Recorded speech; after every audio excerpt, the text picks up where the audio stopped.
Hey there, my name's David. On this episode, I want to talk to you about how to stay safe while hiking and when to turn back. Often we get lured into the mountains and we keep getting lured in and deeper and deeper and deeper, and then as soon you're in a situation where like, oh crap, I should have turned around like 3 hours ago. So there's a few key things to look out for when you're hiking, and let's go through them one by one here. So first off, you need a turnaround time. Often it can take longer than you'd expect to get up into, get to your summit or wherever you're going. And you need a turnaround time so you know exactly like, okay, it's 2 p.m. It's taking me 4 hours to get to 2 p.m. That means I need 4 hours to get out. Often you need less time to get out because you're going downhill, but it depends if you're on a flat hike or going up a mountain or not. I mean, I'm always going up mountains, so it's always about half the time going down, but either way, you plan that out.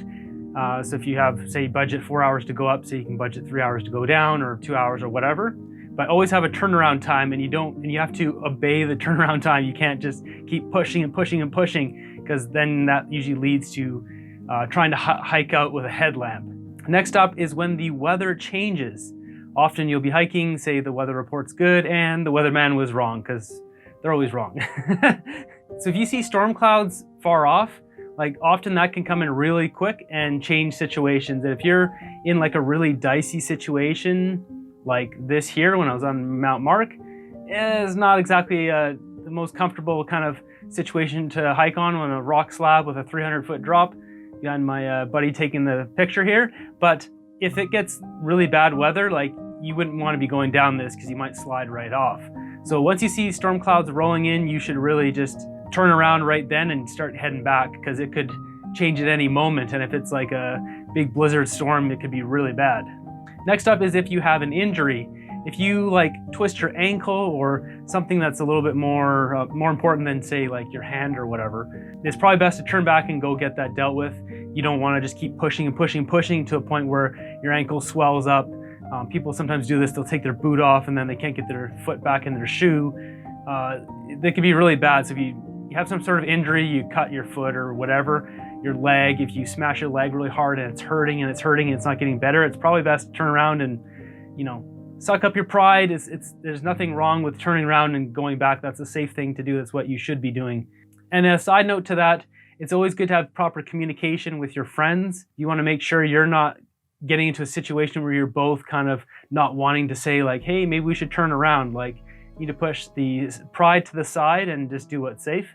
So next up we have getting too wet. Say you cross a couple rivers and it's cold out and there's snow on the mountain, and you start getting really cold feet and you can't warm them up.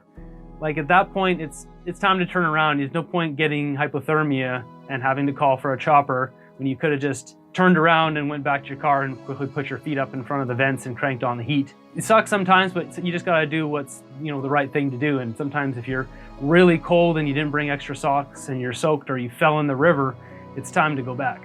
The next one here is when you go out and you don't bring the proper gear. So in the case of my recent trip, I planned for, what I thought would be suitable, and it wasn't. We went out there and we got up and we didn't bring snowshoes because we didn't think we really needed them. It would have been a little bit helpful, but it wasn't really needed. The thing we did really need was crampons and an ice axe. It was a lot colder on the side of the mountain that we were on, and it had just rained. So the rain had frozen over top of the snow, and basically it was like a sheet of ice. You could barely kick into it. We're using our hiking poles to dig in and then make little kick holes so we could kind of cross this sketchy bit with like a good 100 foot drop. Like, yeah, there's a certain point there where, you're going across and you don't have the proper tools like an ice axe to quickly, chop away and make some good spots to, footholds or whatever, have a good anchor point.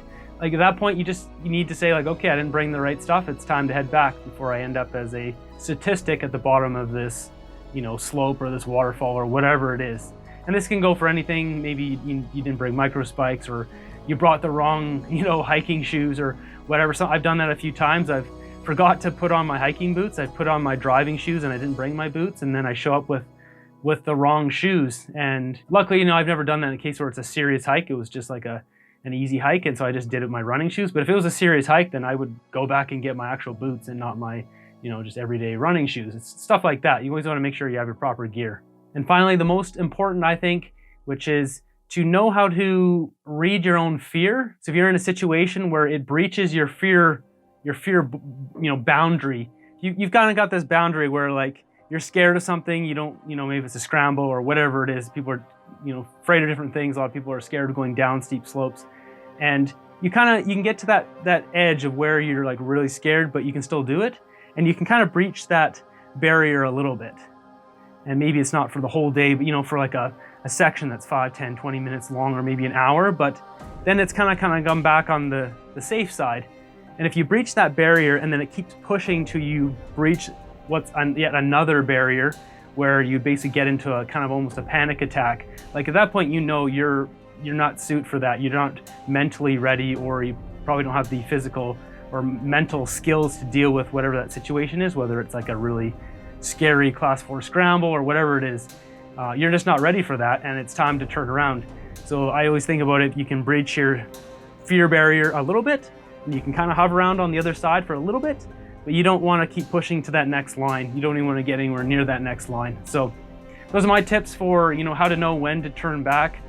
For most people, it's just really keeping an eye on the time and having that turnaround time, but all those other things do definitely apply. If these tips help you out, be sure to subscribe, hit the thumbs up button, as it's really the only way to help push these videos out to more people. And till next episode, have a great day.